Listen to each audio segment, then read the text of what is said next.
তানজিন তিশা ছোট পর্দার জনপ্রিয় অভিনেত্রী, তবে অভিনয় ছাড়াও নানা বিতর্কিত কারণে প্রায়ই শিরোনাম হন খবরের।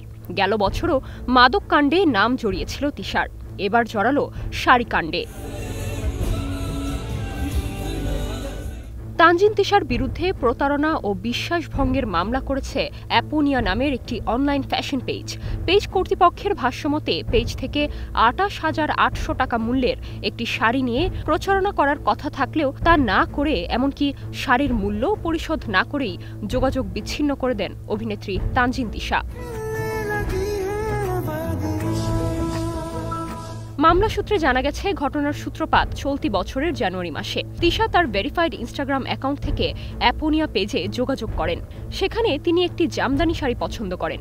তিশার জনপ্রিয়তা বিবেচনায় পেজ কর্তৃপক্ষ প্রস্তাব দেন শাড়িটি ফ্রি দেয়া হবে, তবে শর্ত হলো তিশা সেটি পরে ছবি তুলে সোশ্যাল মিডিয়ায় ব্র্যান্ডের প্রচারণা করবেন। তিশা প্রস্তাবে সম্মত হলে শাড়িটি তার কাছে পৌঁছে দেয়া হয়। এরপর পেজ কর্তৃপক্ষের তরফ থেকে বিষয়টির আপডেট চাওয়া হলে কয়েকবার ভয়েস মেসেজ দিয়ে দ্রুত কাজটি করে দেবার আশ্বাস দেন অভিনেত্রী। এভাবেই অতিবাহিত হয় ১০ মাস। তিশা নিজের প্রতিশ্রুতি রাখতে ব্যর্থ হন এবং একসময় ওই উদ্যোক্তার সাথে যোগাযোগ বিচ্ছিন্ন করে দেন।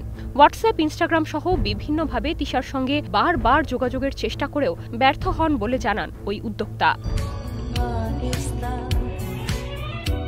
এদিকে বিষয়টি নিয়ে তিশা তার ফেসবুক পেজে একটি স্ট্যাটাসের মাধ্যমে দাবি করেন ওই শাড়িটি তাকে উপহার দেওয়া হয়েছিল। গিফটের বদলে শাড়িটি ফটোশুটের উদ্দেশ্যে দেওয়া হয়ে থাকলে অভিনেত্রীকে পারিশ্রমিক কেন দেওয়া হয়নি, স্ট্যাটাসে সে প্রশ্নও ছুড়ে দেন অভিনেত্রী।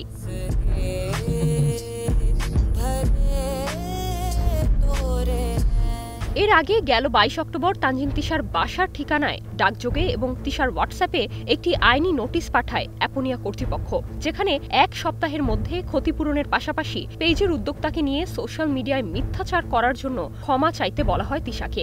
কিন্তু আইনি নোটিশে বেঁধে দেওয়া নির্দিষ্ট সময় পেরিয়ে গেলেও বিষয়টি নিয়ে মুখে কুলু পেটেছিলেন অভিনেত্রী। এরপরই প্রতারণা এবং বিশ্বাসভঙ্গের অভিযোগে তিশার বিরুদ্ধে বুধবার মামলা করে প্রতিষ্ঠানটি। Nirjona Nusrat, star news.